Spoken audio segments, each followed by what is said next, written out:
C'est l'histoire d'un vieux paysan qui vit seul avec son fils. Sa seule richesse est un magnifique cheval que tout le monde lui envie. Même les plus riches gens du pays sont jaloux et veulent lui acheter ce cheval. Mais chaque fois qu'on lui propose une fortune pour l'animal, le vieillard répond: Ce cheval est bien plus qu'un animal pour moi, c'est un ami, je ne peux pas le vendre. Et un jour, le cheval disparaît.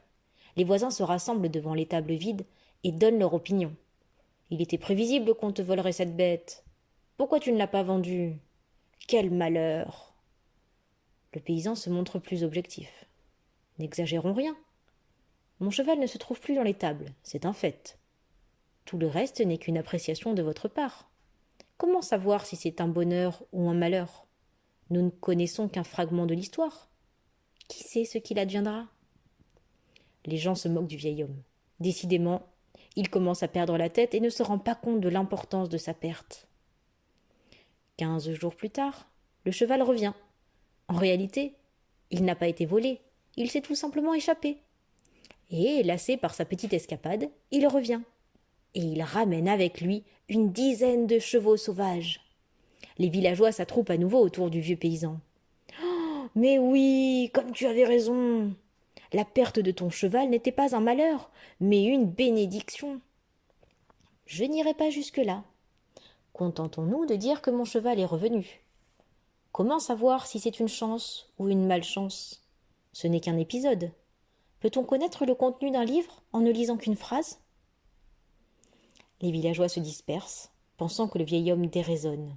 Recevoir 10 beaux chevaux, c'est incontestablement un cadeau du ciel.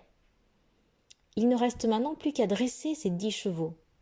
Trop âgé pour le faire lui-même, le vieux paysan laisse son fils, malgré son inexpérience, commencer le dressage des chevaux sauvages. Mais un jour, l'un d'eux le jette violemment à terre et le blesse gravement. Les villageois viennent une fois de plus donner leur avis.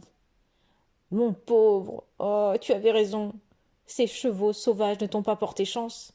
Voilà ton fils unique estropié. Qui donc t'aidera dans tes vieux jours? La réponse du paysan les étonne de nouveau. Voyons, voyons, n'allez pas si vite. Mon fils a perdu l'usage de ses jambes, c'est tout. Qui dira ce que cela nous aura apporté? La vie se présente par petits bouts. Nul ne peut prédire l'avenir.